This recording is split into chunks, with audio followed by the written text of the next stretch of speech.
Olá, povo de Deus, tudo bem com vocês? Sejam bem-vindos a mais um vídeo do nosso canal. Me chamo Pedro Henrique Lago, tá bom? Se você não é inscrito, se inscreve no canal, ativa o sininho para receber mais notificações a respeito dos vídeos que estamos fazendo aqui.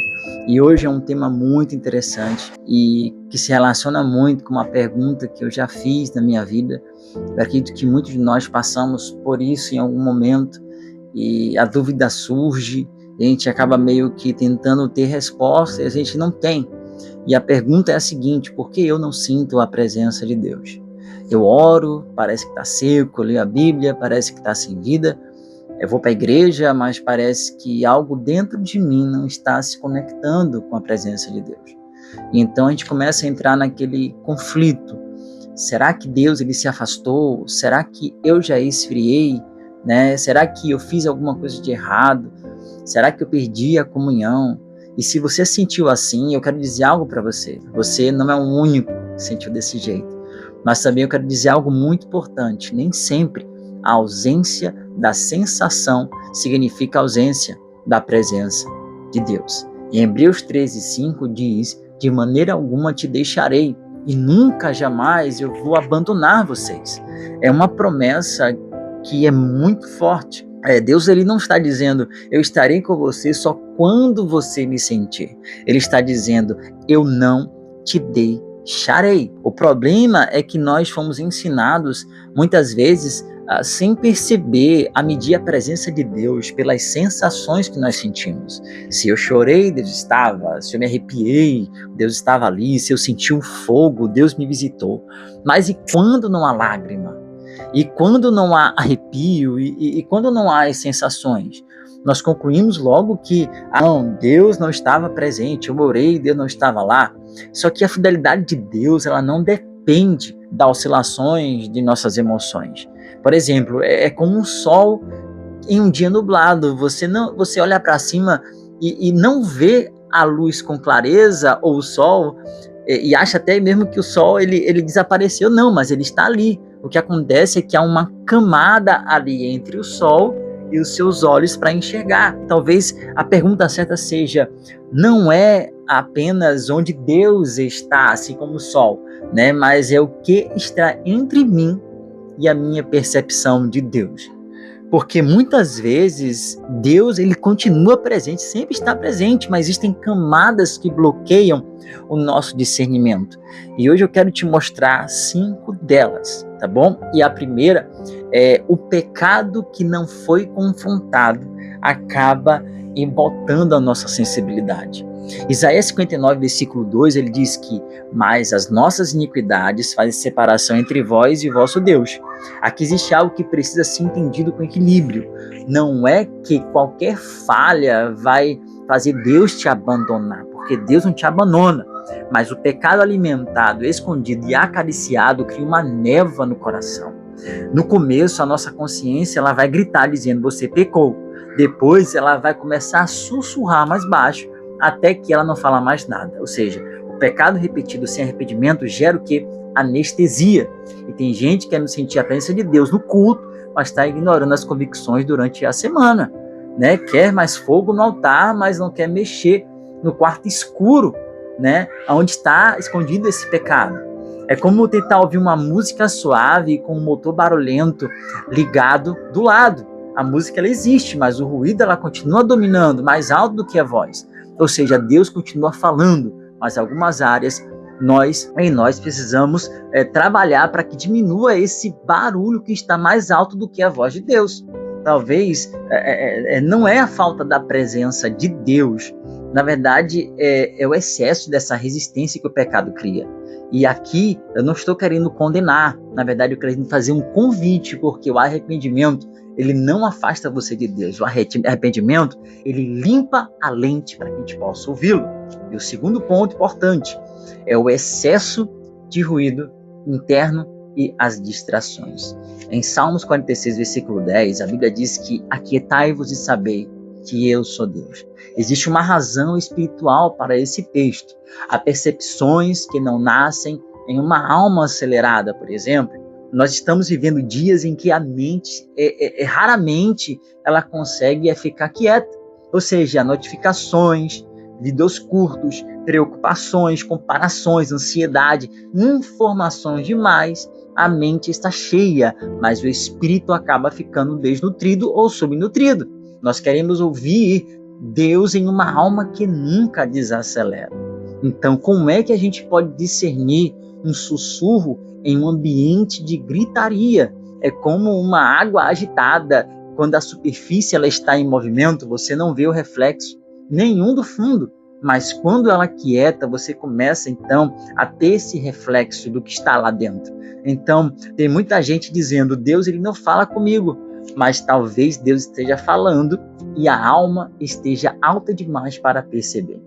Nem toda secura espiritual vem de rebeldia, mas algumas vezes vem da saturação do mundo. E em terceiro lugar, eu quero dizer, a exaustão emocional muda a leitura espiritual. Esse é um ponto importante que a gente negligencia muito. Há pessoas se acusando de frieza espiritual, quando na verdade estão emocionalmente esgotadas. Por exemplo, em 1 Reis, capítulo 19, Elias ele tem vivido experiências poderosas, mas depois ele colapsa, ele pede para morrer, ele se isola e entra em uma exaustão. E é impressionante que Deus, antes de corrigi-lo, o faz descansar e se alimentar primeiro por causa da caminhada que ele precisava fazer. Porque Deus ele sabe que um homem quebrado por dentro, ele interpreta até o céu de forma distorcida.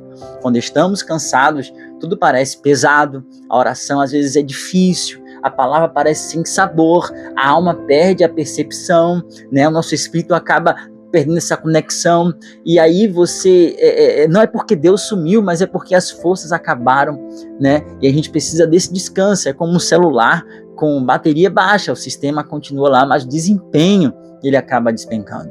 Então tem horas que você não precisa de uma culpa espiritual, você precisa de repouso, de reorganização, respirar na presença de Deus sem pressão. Até Jesus dizia aos seus discípulos, vinde repousar um pouco, cansados tentando resolver no grito o que Deus quer tratar no descanso. E em quarto lugar, eu quero falar com você sobre expectativas erradas sobre como Deus ele deve se manifestar. Isaías 55, versículo 8 diz assim, porque os meus pensamentos não são os vossos pensamentos. Muita gente cria um padrão emocional da presença de Deus. Bom, só reconhece Deus se houver intensidade, se houver muito choro, se arrepiar, se algo explosivo acontecer. Mas Deus ele nem sempre vem assim. E às vezes ele pode vir sim. E muitas das vezes ele vem de outra forma, como pela paz, ele pode vir com uma convicção, uma correção suave, uma direção simples, e às vezes até no silêncio que acalma o nosso coração.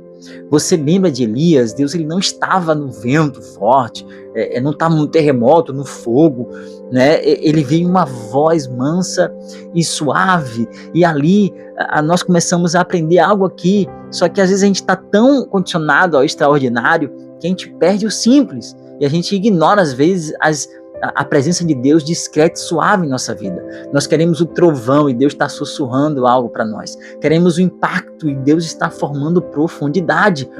Né? Quem exige manifestação demais ou do seu jeito, como é que vai perceber a manifestação do jeito de Deus? Né? Deus tem o jeito dele, então seja livre, deixa Deus ser livre e Ele vai falar com você, você vai aprender a ouvir a voz de Deus de maneiras extraordinárias e simples. E por último, eu quero falar com vocês o quinto, que é a falta de constância no seu devocional.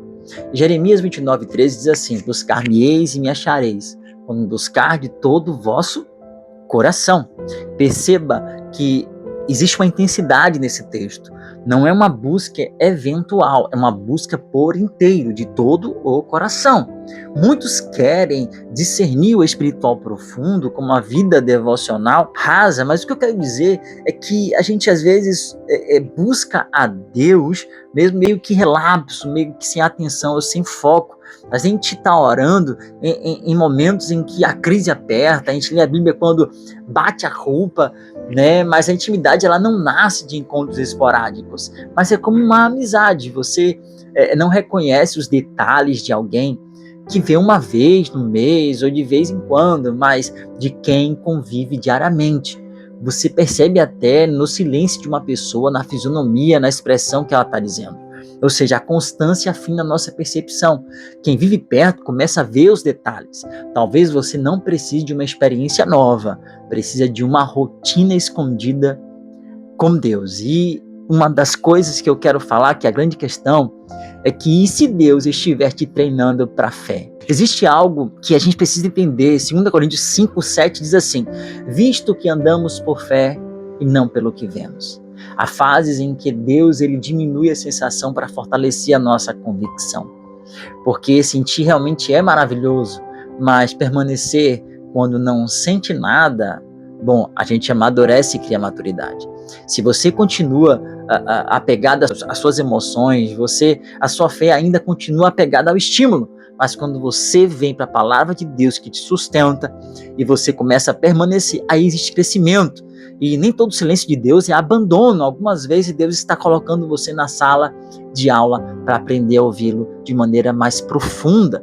E aqui eu quero dizer algo para você: Deus está ensinando alguns dos seus filhos a dependerem não do arrepio para obedecer, mas sim dele mesmo como uma pessoa, como a presença dele, para você poder se render e então seguir aquela voz mansa e tranquila no seu coração. Então, talvez a pergunta não seja apenas porque eu não sinto a presença de Deus, né? Mas sim o que está bloqueando a minha percepção. Então, alguns detalhes precisam estar aqui bem focados, bem frisados para vocês, que é o pecado, tá? A gente já falou da distração, o cansaço e a expectativa errada, tá bom? Pode ser falta também de constância na presença de Deus. Mas eu quero dar uma boa notícia para você. Se existem camadas, elas podem ser removidas. E quando a gente começa a voltar a quietar o nosso coração, se alinhar à vontade de Deus, se arrepender e permanecer, você volta a ter essa acessibilidade de novo. Ou seja, Deus ele nunca deixou de existir. Ou seja, ele sempre continua perto de nós. Amém? E se essa mensagem falou profundamente com você, eu quero que você escreva aqui nos comentários: Senhor, eu quero te perceber novamente. Curta esse vídeo, compartilhe com alguém que está espiritualmente seco e se inscreve, porque aqui nós vamos continuar falando de vida profunda com Deus. Amém? Que Deus abençoe vocês. Em nome de Jesus, um forte abraço e até o próximo vídeo, pessoal. Tchau.